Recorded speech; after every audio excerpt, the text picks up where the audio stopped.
Inside these boxes, some of the best kept secrets in the automotive world. We'll peek inside this week on Motoring 98.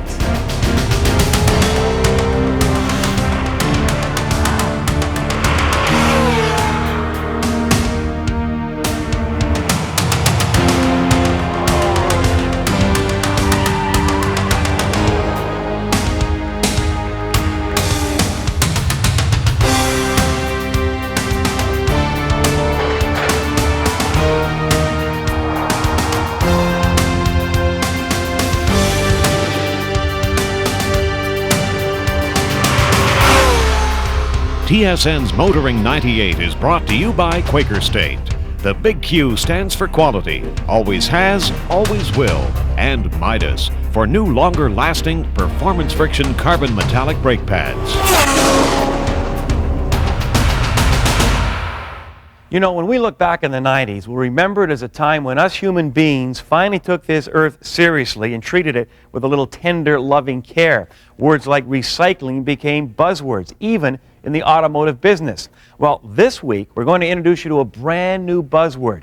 Well, it's not really new to the people that work at this plant, but the word is remanufacturing. And you know what? It's good for you. For 40 years, this Volkswagen plant has been Canada's largest remanufacturer of passenger car engines. Not rebuilt, repaired, or refurbished, but remanufactured. In fact, the VW plant is the only Canadian manufacturer using original replacement parts. We are servicing North American market, basically US and Canada. The engines vary from 20 years old up to a current model years. We are dealing only with the OEM makers. We pride ourselves in doing exactly what the original equipment manufacturer would do, and our customers would be Volkswagen, Audi, Porsche Cars North America, Chrysler Corporation of US. We are authorized manufacturer for Chrysler for all of their passenger and minivan vehicles. We start from the beginning. A consumer has a broken engine, broken car, goes to a dealer, and he has an option of requesting or being offered or manufactured engine. The request will come to us, and we will provide such an engine to the dealer. The dealer in turn will replace it, take the old one out, and send it back to us. At this point, it will sit until there is another order. We'll take several of more of the like engines, we'll take them completely apart, strip every last nut and bolt. Every component will go to a qualifying if it can be remanufactured. Some components are always 100% replaced, such as pistons, rings, gaskets, seals, bearings. We don't recondition those. For certain OEMs, it's sufficient if we cool it in a deep freezer to around -40, -50 degrees C. For another, the specification require further cooling, and what we're utilizing is liquid nitrogen, which cools it at approximately around -140 C, as far as I remember. It shrinks the valve guides so far that it will fit in a bore of the valve guide effortlessly. Once it's inside and reaches ambient temperature together with the cylinder head equalizers, it expands and creates interfit that stays together, doesn't move. Other components will go through different stages of washing, blasting, and then the machining qualifications and specifications according to the blueprints.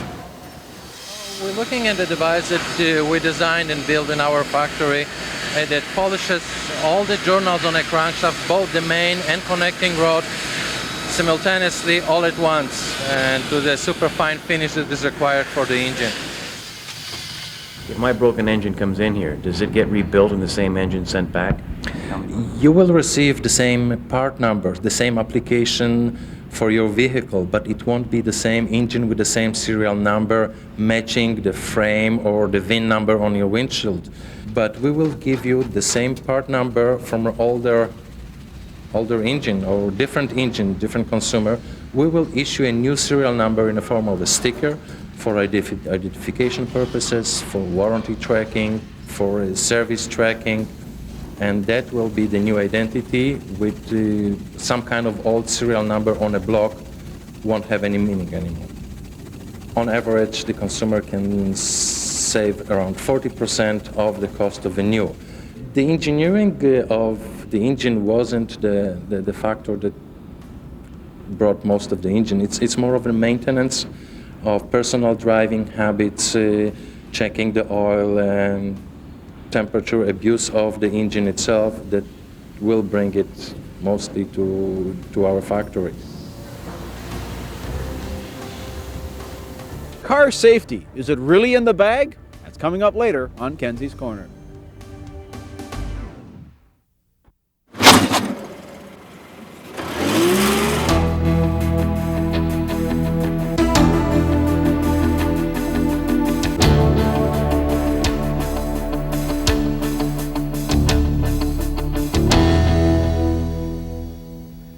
You know, I'd have bet dollars to donuts the last thing I would have been doing is going off-roading in a Mercedes-Benz. Well, that's exactly what's in store for us this week as we take a look at the ML320. Perhaps the most intriguing thing about the ML320 is the fact that it's a truck. And make no mistake, it is a truck, and right down to its box ladder frame, separate body and 10 attachment points. I say intriguing because the trend is moving away from body-on-frame construction. From a suspension perspective, the ML is about as good as it gets. The fully independent double wishbone design delivers both ride comfort and handling whether on or off-road. A part of the secret is found in the progressive rate rear coil springs. The early stages of compression provide comfort, the latter stages stiffen the ride to deliver handling. The only peculiarity is that the ML feels as though it's going to lean a lot because of the soft coils. However, once it takes a set, body roll is not an issue. A couple of things about this four-wheel drive system. One I like, one I don't. What I don't like is the fact that when you're in a parking lot and you dial in full lock steering, you can feel the center differential doing its thing. On a vehicle this expensive, that shouldn't be the case. There should be a way of masking it. What I do like, however, is how you go off-roading. Simply come to a standstill, bump it into neutral, push one button, you're now ready to get into the dirt. The beauty is, because this is a full-time four-wheel drive system, you don't have to go to four-wheel drive and then into low. It's one simple maneuver. The four-wheel drive system is very clever because it uses the ABS to deliver exceptional traction. Normally you either have a lock center differential or a part-time system or some form of limited center diff. The ML uses neither. It uses a plain diff, the sort that always sends the power to the wheel with the least traction. However, by braking the spinning wheels, Mercedes-Benz automatically direct the power to the wheel or wheels with traction. As I say, very clever.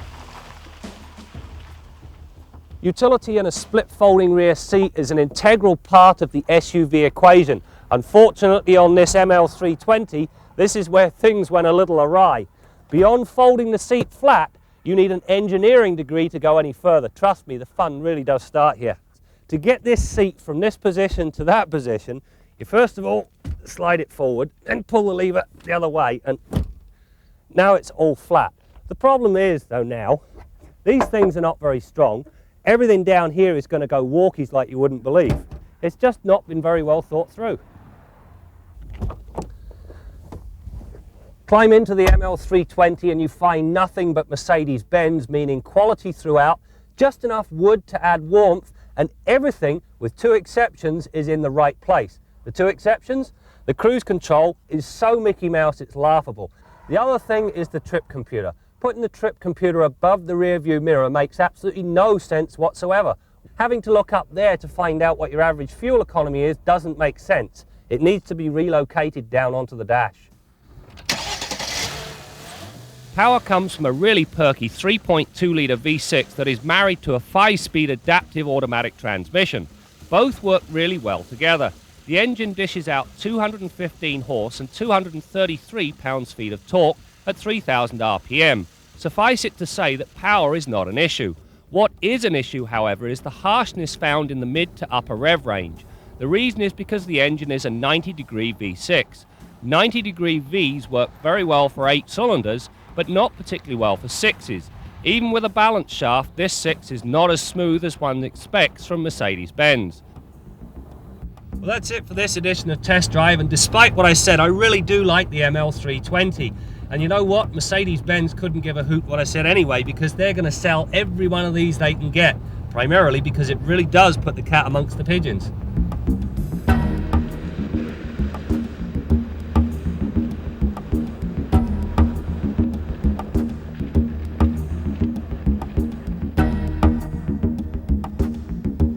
It's time to wrap up our long-term Pontiac transport. You know, Chrysler set the benchmark in this segment with fresh styling and also the fourth door. Well, unlike Ford, General Motors made sure they had a fourth door option on the transport and also threw away that old, ugly body and designed a van with an appealing, rugged look.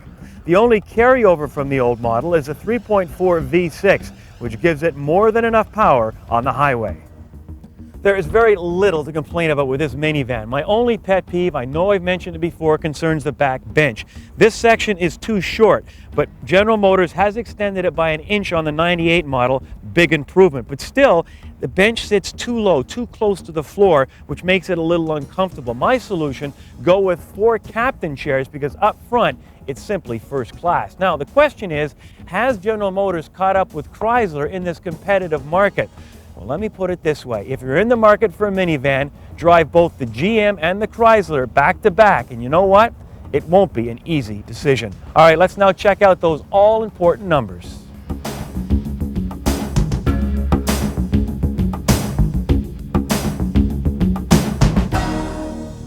Jaguar's XJ6 family has grown by 2 cylinders, and so the new and improved model is now called the XJ8.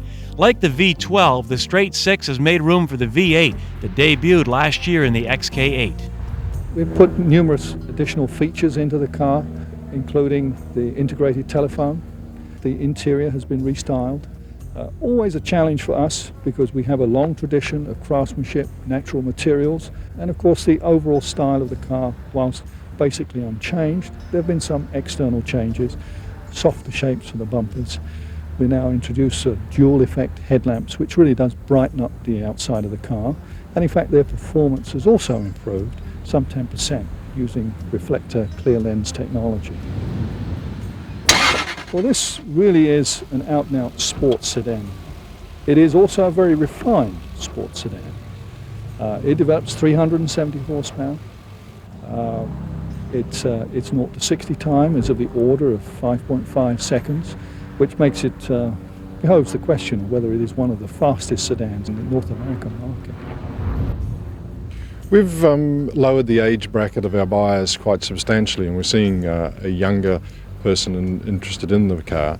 We're also attracting a lot of new people to the franchise through our approved used car program. But it is important that we talk to the younger person and introduce them to Jaguar and our philosophy so that we've got them in our marketplace for when we introduce our cheaper cars. Our Midas tip of the week concerns declining tire pressure. It's inevitable and unavoidable that your tires are going to lose air pressure as the ambient temperature drops.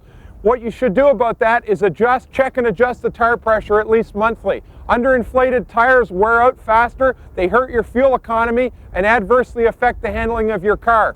If you keep a quality tire pressure gauge in the vehicle, I suggest on the visor or in the glove box, but somewhere at hand, you can monthly check and adjust those tire pressures. Make sure you do it under the ambient temperature that you're likely to operate under at least once a month. That's your Midas tip of the week.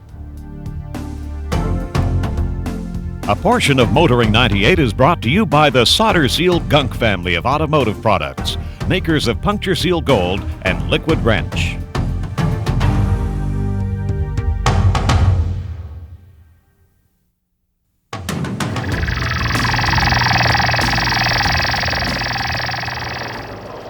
Wow! Oh, this is a beautiful thing. This is our 23-foot long hot dog, and we are hot doggers. It is our job to travel the nation, sunning our buns, having miles of smiles. Do you like a whistle? This is the 1988 Wienermobile. It used to be a Chevy van, believe it or not, slightly customized. This is fully loaded. We like to call it a dog with all the fixings. There's a microwave inside, a cellular phone, there is a refrigerator, CB, all the toys.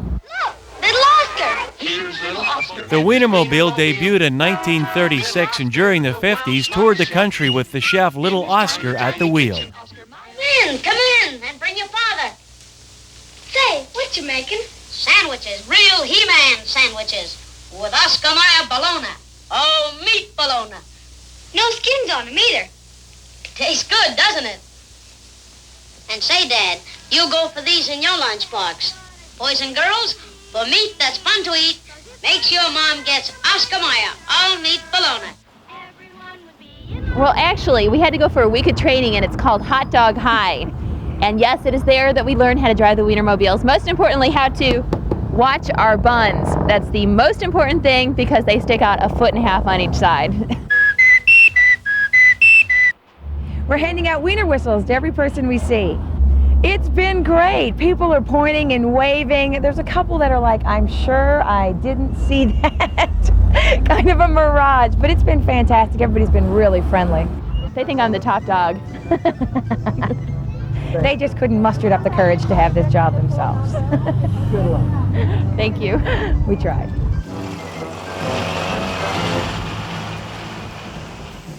Well, this engine block is at the end of the line here at the Volkswagen Remanufacturing plant in Toronto. The reason, they were unable to remove some scoring from the inside of a cylinder wall without exceeding specifications. They also discovered a hairline fracture. The result, that engine block will now go to the smelter and be reincarnated as either part of another engine or maybe part of a brand new car. All right, let's now head to the garage and join Bill Gardner, who I'm sure has an opinion on what's going on at this plant. Right, Bill?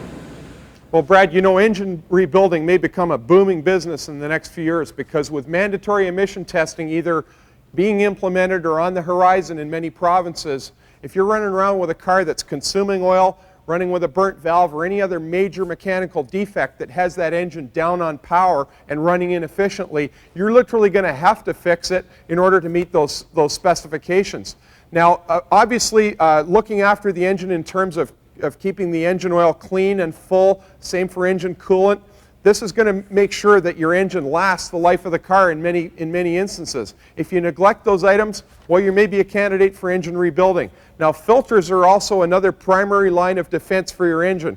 Typically, the air and oil filter are the most important ones in terms of engine longevity. The fuel filter is what we want to talk about on today's show, and because it's so far out of sight on many of today's vehicles, it's also out of mind.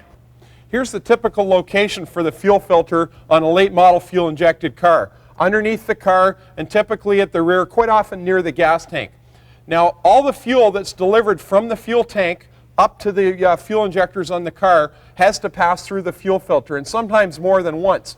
Many cars have a cooling loop whereby the fuel goes through the filter up to the injectors, and if it doesn't get used, it comes back to the tank in order to cool the injectors. Now, the fuel filter will strain out any dirt, rust particles, and absorb a certain amount of moisture out of the fuel system and prevent it from going up to the injectors where it can really do some harm. Now, the problem with these fuel filters is it's a nasty job to change them, and a lot of guys literally forget about them because they're underneath the car and so far at the back. It's an unpleasant job, and quite often if you don't change them frequently enough, these threaded fittings, you can see a steel line and a steel nut at either end of this filter. They can quite often become seized into the filter such that you can't get them out at all or easily. Most of the fuel filters on late model injected cars are metal canisters just like this one. There's considerable fuel pressure in these cars, and a lot of that fuel pressure is checked in there and remains there even after the engine's shut off. For that reason, I suggest you don't attempt to replace that fuel filter yourself because there's a distinct procedure you have to follow before you release the fittings on that fuel filter, or you're going to be in big trouble. You'll get a bath of pressurized fuel. Now, if and when you do get the filter changed by a professional, I suggest that you ask them to take a black magic marker and write the date and mileage it was changed right on the filter. We've taken to doing that in the shop in the last few years, and it's a helpful reminder as to when the last time that thing was serviced, and it helps you in the future determine when your next change interval should be. And you can consult your owner's manual to figure out what that interval should be. Almost all of them are going to contain advice concerning that matter. Now, if you've got a clogged fuel filter, the typical symptoms, as I mentioned earlier, are a sluggish engine, maybe hard starting, or freeze up on a cold day. In any case, if you determine that that's your problem, you're going to have it replaced in order to rectify that situation. Till next week, I'm Bill Gardner for Motoring 98.